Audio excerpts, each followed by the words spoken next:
Thank you. Did you phone the hotel? Yeah, they'd asked for a late 30 alarm call, so they're probably still asleep. Okay. Well, I don't want patio doors, I don't want insurance, and I don't want a highly collectible set of unique handcrafted miniature coffee pots. You're just no fun anymore. Why do they send it to me? I've never bought anything from junk mail. I don't know why they keep sending it. Well, they send it to everyone, don't they? No, you don't get it. That's because I'm not interested enough. Because you're not rich enough. And there's that. And even less rich after yesterday. How much does that set us all back? Well, all in all, there's not a lot left out of 100 quid, I'm afraid. Sorry. No. That's all right. I said I'd go halves and I will. Besides, it was my idea, wasn't it? I egged you on, didn't I? It was a good idea, wasn't it? Yeah, I think so. Jill did have a good day, didn't she? Yeah. So did Mark. Well, I'll get Vicky ready and then I'm going to go to the hotel, see if they need anything. All right. Coffee and toast, room 320. Certainly, Mr. Fowler. About 10 minutes now.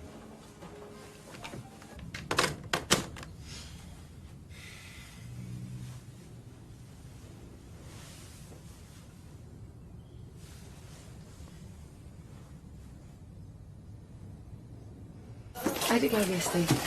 Well, as well as can be expected, I suppose. No, that's not true. It went very well. Yeah? Yeah, we had this really silly evening at the Waverley, all eating ice creams like big kids. And how was Mark?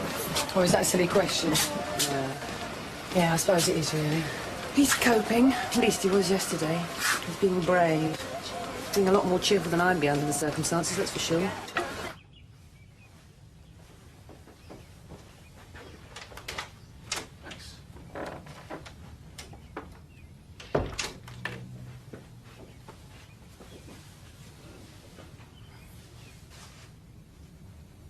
Jill?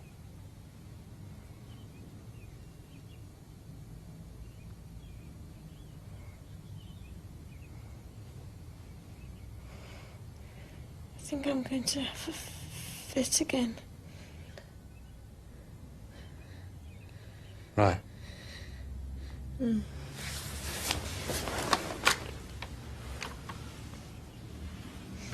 Hello, this is Mark Fowler in room 320. I'm sorry, but I'm going to need an ambulance as quick as you can. Oh, very good of you. That's the trouble with Mrs. Hewitt, see? She can't do paving slabs. Not that she wouldn't be willing. That's our word trouble. She's more than willing, if you see what I mean. Give her half the chance of following wind, she'd tuck one of these under each arm and throw them around like frisbees. And then the next thing happened, she'd have done herself a mischief, and I'd be up in court for gardening without due care and attention. Yeah, do you want these round the back? They're all right here. No, they're fine there. I'm going to do the front bit anyway. Are you going to lay them on your own? Probably, yeah. Mark's tied up at the moment. Yeah. Yeah, he went and got married yesterday. Yeah, I know. Right? Well, Michelle came and told me, because... Well, why didn't you let me know you knew? Well, I didn't have a chance, did I? Besides, I wasn't sure if you knew. Of course I knew. I'm his dad. Why'd she tell you anyway? Well, she wanted me to get a car to drive them there in. Did you? Yeah. When I got a car, I could have driven her. I'm sorry, I didn't know that last year.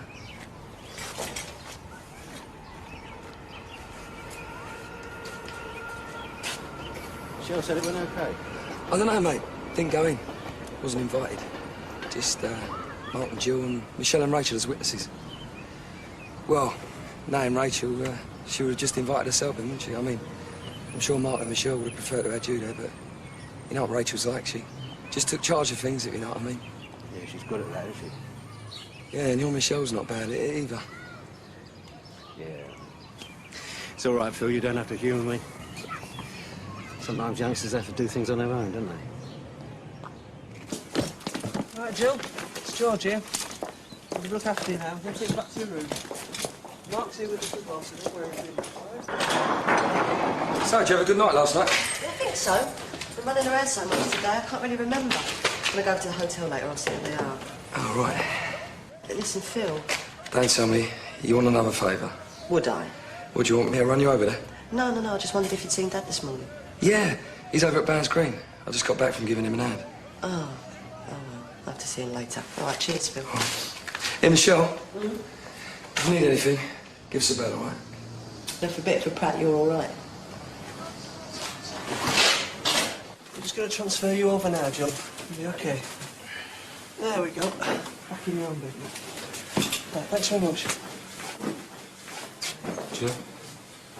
Jill! Easy, Mark, easy. Remember, she can still hear you, all right? It's all right, Jill. I'm here. Hello, can I help you? Yeah, can you tell me what room Mr. and Mrs. Mark Fowler in, please? Yes, of course. One moment. Probably checked out by now. Yes, I'm afraid they have. You don't have to know where they've gone, do you?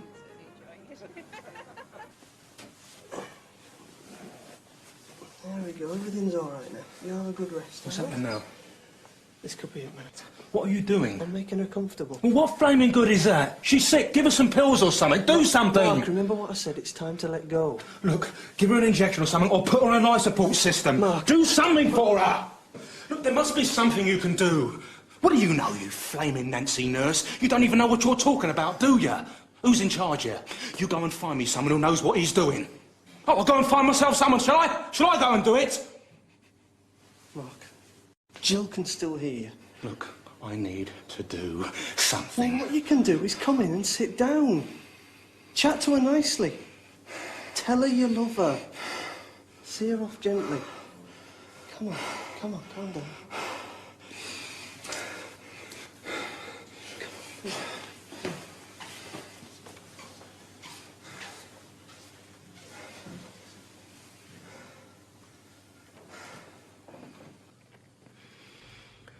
Sorry about that, sweetheart.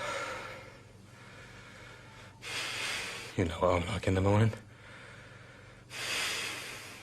Everything's okay now.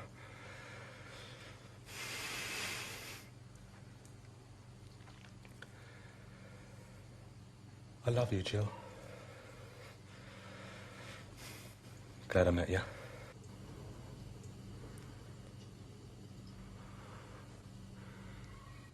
It was great fun, wasn't it?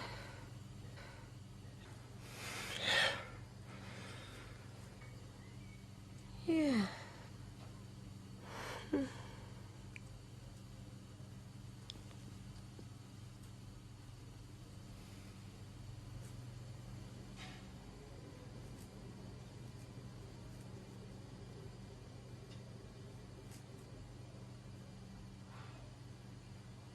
That it? Yeah. That's it.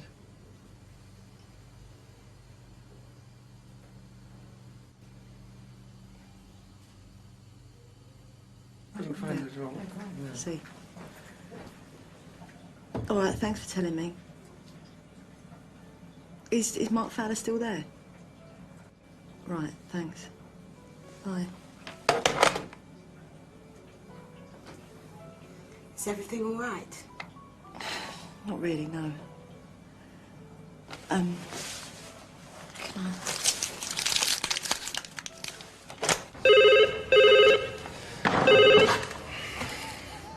Hello? Oh, what?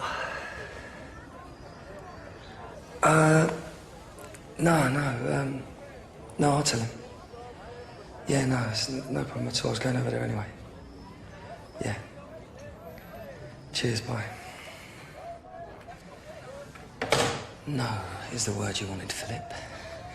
N-O. No.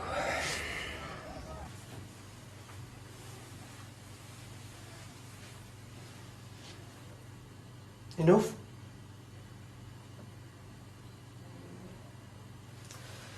Come on then. Let's get some fresh air, right? Yeah, okay.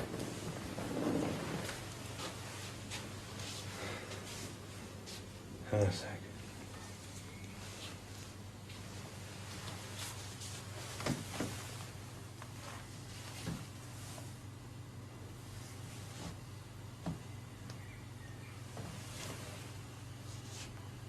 There won't be any need for a post-mortem, will there?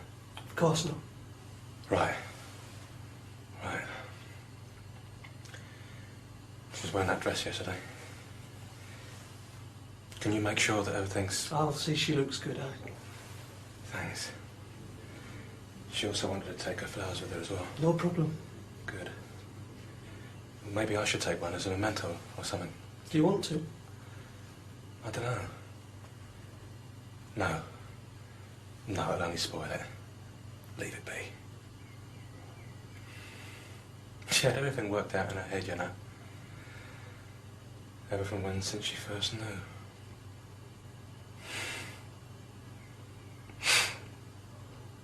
Don't let her mess her about, eh? I won't.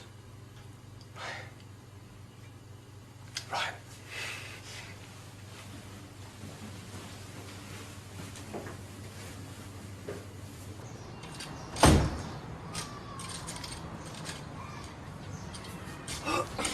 All right, how's it going? I feel fine. You know, the secret's in the preparation. You get a solid bit of sand down first, and those slabs will be there till doomsday. What's happened to your work? Taking the rest of the day off? Well, by the time I got back from here and did a bit of this and that, it was hardly worth doing anything till after lunch. Oh, right, is that the time? Did you fancy a sandwich? No, sir. Actually, you might like to get back to Wolford, Arthur. Why? Well, Mark's probably on his way back there by now. Michelle phoned me from the hospice. Mark's Jill died about an hour ago. Yeah, I'm afraid so.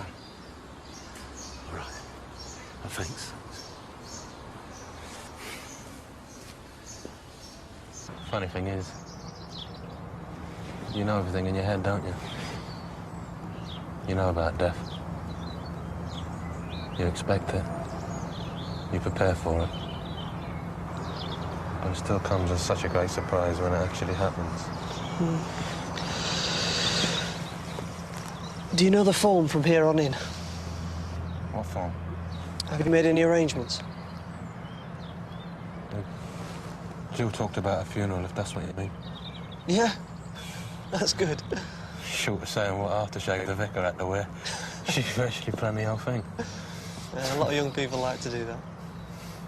Apart from that, no. No, okay. Well, we can take the whole thing from here if that's what you like. Yeah, I'll have to speak to her family. See what they want. Yeah, I need to do that. Well, you do what you need to do, okay? And then we'll take it from there. And there's no hurry. She's quite safe here. I mean, this job ain't urgent, is it? Won't matter if I leave it, will it? Sure think so. Phil, Arthur. do you think it's best like going down there? Oh, I don't know, mate. It's what you think's best. I don't know what to think. Well, Michelle's already gone down there. They might have left by now, you know. Gone somewhere else. Well, that's what I mean. Eh? Well, they might want to be on their own. They did yesterday. Well, they could do. At the same time, I don't want them to think I don't care. I don't want to do that. Oh, there's been things said and done. Oh, I don't know. I don't know if they need me. Well, look, Arthur, one thing's for sure. You're not going to find out by standing here. So let's get back to Wolford, and they'll know where you are, and if they need you, they'll find you. Yeah, right. Hello? What are you doing here? I came to find you. Well, you have. How are you? I'm alive. And if you're remotely interested, Jill isn't. I know. And if I wasn't interested, I wouldn't be here, would I? I don't know. Mark, I was up at the crack of dawn. I phoned the hotel you were asleep. I went round there, you'd gone. I phoned this place, it was engaged. I phoned back, they told me what happened. So I walked half a mile, caught 2 buses, walked another half a mile, and here I am. So I am interested, all right? Right. Right.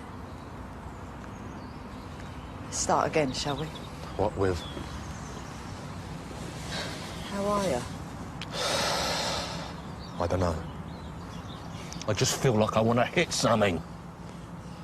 I am so angry, I could spit blood. What, why? Why are you angry? Who are you angry with? No one. Everyone. Look, I don't know who I'm angry with. I just feel like I've totally screwed up. You haven't, Mark. You haven't done anything wrong. No, look. You got Jill here as soon as she needed to. You saw that she got the best care. You went out of your way to make sure the last couple of days were the best that she could have, and you were with her at the end. Still didn't make any difference, did it? What? Well, she still went and died, didn't she? Yeah, she did. So what's the point of it all, eh? What's the point in doing things right when it don't make any difference? I don't know if I can answer that, Mark. Well, I'm damn sure I can't, Shell. I'm sorry, I didn't mean to take it out on you. It's all right.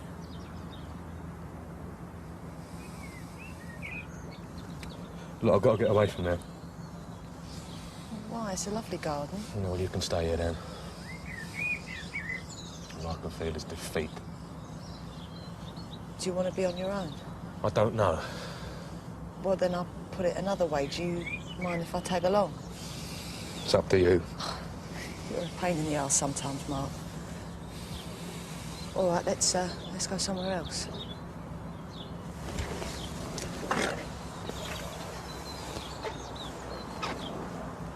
I'm not sure what I'm going to do, to tell the truth, Cat. I'm not sure it's anything to do with me in the first place. Oh, come on, Arthur. Of course it is. Is it why? Oh, because you're their dad, that's why. Huh, what dads are for, what parents are for, Cat, is to be there when asked, speak when spoken to, and disappear into the woodwork when not asked. Yeah, they feel sorry for themselves at the drop of an hat. Eh? I don't want to be cruel, Arthur, but as the saying goes, you took the job. I mean, no one said it was ever going to be easy, did they? We could all whinge about that one if we tried. I'm sorry, Cat, but it's not as easy as that. You've no idea what goes on between Mark and me. No, and I've got no ears, I've got no eyes, and I live a million miles away. Look, Arthur, all I'm trying to say... Well, I don't know what I'm trying to say, but... Look, Mark and Michelle, between them, they've been married, divorced, widowed, they've been on the run, they've been in trouble, they've done this, that and the other, and how old are they? But they're kids, Arthur. I know. As far as I can see, however it makes you feel, if your kids are up against it, you go to them. But I don't know where they are. They were at the hospice. Look, I know they'll want to talk. And they're a partner there or something. Oh. They'll be feeding the ducks. Eh? They always used to feed the ducks. Thanks, Kath. Think nothing of it.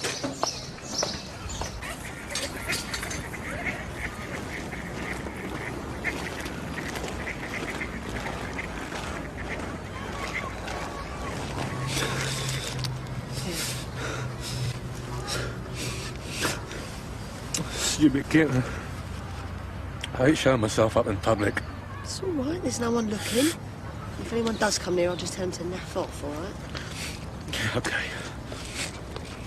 Was it talking to Jill's mum that set it off? Yeah. How was she? Angry at first. Or with you? And with people like me. If I'd never met Jill, she'd still be alive today, that sort of thing. It's hardly fair. No.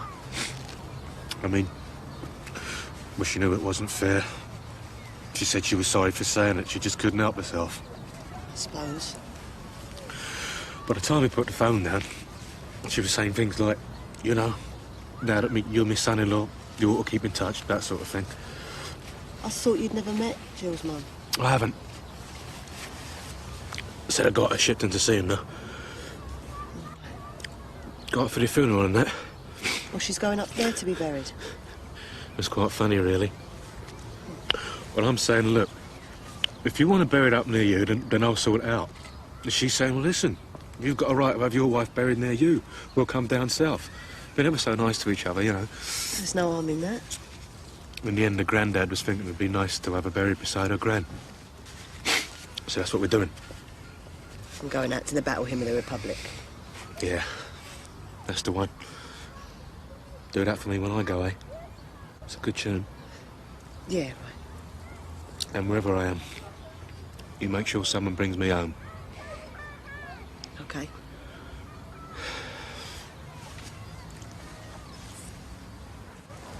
I'm glad I called him. It's done me good. Yeah. Yeah, Mum's saying, you know, about me being her son-in-law. I mean, I've never even met her, but now I'm part of their family, because that's what happens when you marry someone. Did Jill's family know how she died? Yeah. And they know about me. It's almost as if, well, they missed their chance with Jill. You know, the way they treat her and that. And now they want to make it up to me instead. I don't want to put them down or anything, Mark, but that sounds like dangerous ground to me. Maybe. I mean, the last thing I want to do is take advantage or anything, but that ain't half a nice feeling, What? being needed. just a bit of attention, but don't know, I feel nice. Right. What's that supposed to mean? Nothing. It just means right. Yeah, but you've got a tone of voice. But, Mark, I don't begrudge anything you might get from them, but when I think about all the time somebody tried to show you a bit of affection, you just turn around and chuck a bucket of cold water over them. Like who? Well, like Mum. All the years you were a blue-eyed boy, you were getting your shirts ironed for you, and me, I was being snapped at and packed off down the laundrette for you. I could have done with some of that attention. For crying out loud, Michelle. When was that? All the time. Well, I was a girl. I was born knowing how to do that sort of thing, and you were just poor, silly, pathetic little boy had to have it done for you. Did that really get up your nose? Yes, it did. At the time. But now, all right, I know it's childish. Yeah, it is. I can't help it, though. I remember you stopping off down the laundrette with a handful of 10p's. I used to nick them off your dressing table. What? You didn't? It's a hug, Shell.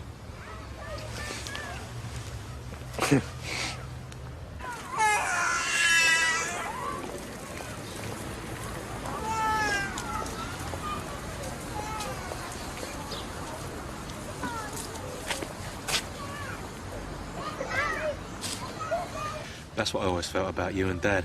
What? Well, this attention thing. He'd be right in the middle of giving me a hard time about wasting money or whatever, and then he'd stick his hand in his pocket and give you a fiver at the drop of a hat. Oh, that's different. I had to work for that. Oh, yeah? Yeah, once I realised he was a soft touch for a fluttered eyelash, I developed a bit of a technique. Cynical little cow. Oh, come on. You never had to work to get your shirts ironed, did you? I mean, you practically had to fight her off doing things. They never offered me anything. Funny how you end up at her age, seeing things so different. Yeah. You know what still gets me? Well, before they found out that I was HIV and gave up smiling altogether, you used to come into the room. Even if you'd been out for 10 minutes. And Dad would look up and smile. Did he? You never even noticed, did you? I'd come into the room and he never even took his eyes off the telly. Dad.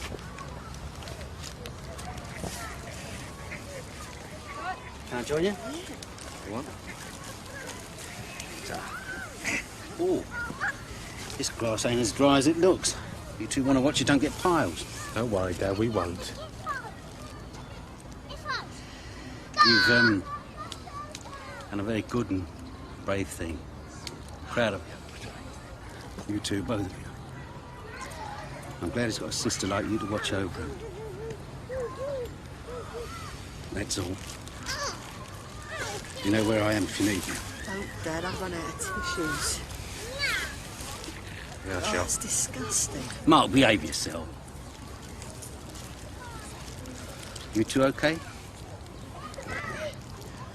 Well, I better be getting back then. Get on with something sensible. No, you don't have to go, Dad. Well, yes, I do. Right for you youngsters. If I sit around on this glass much longer, I'll suffer for it. I thought you'd be feeding the ducks. Dad, we haven't done that since we were kids. No, I suppose not. Feed them anyway. I'll see you.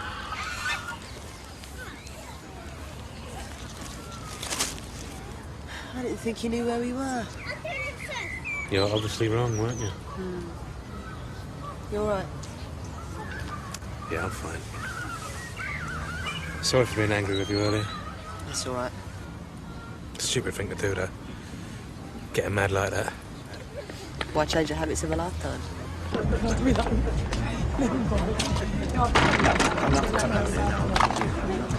Why not? But see, but it's all out of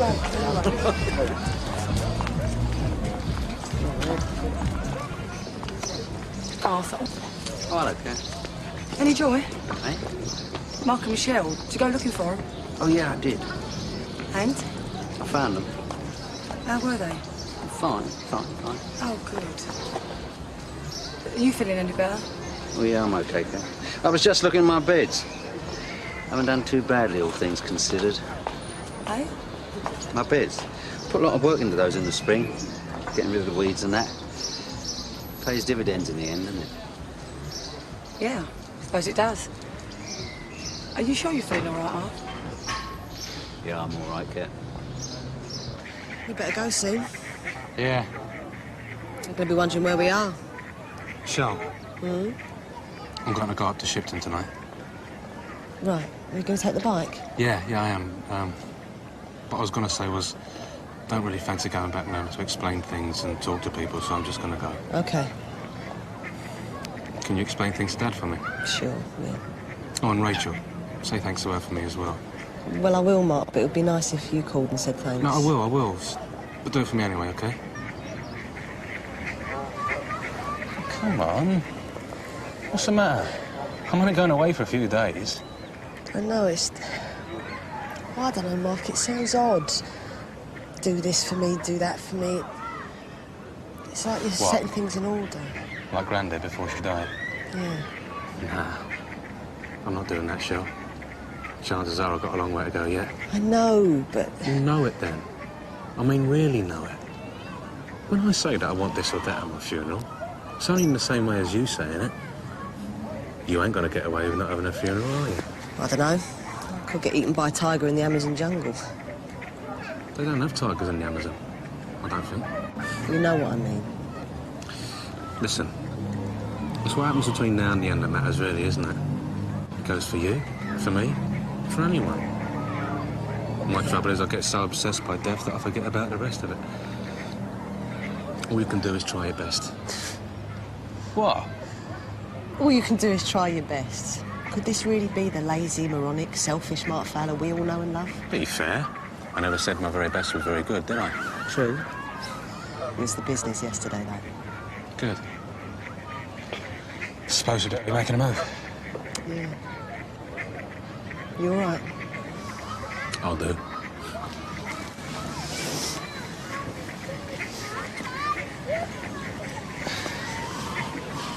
But...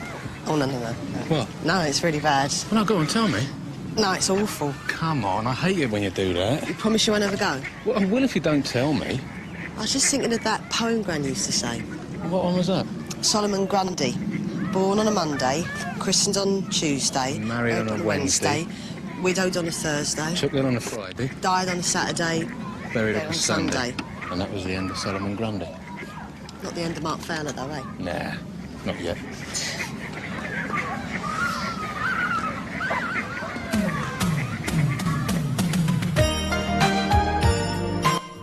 Next on Drama, we're back in Albert Square with more classic Eastenders.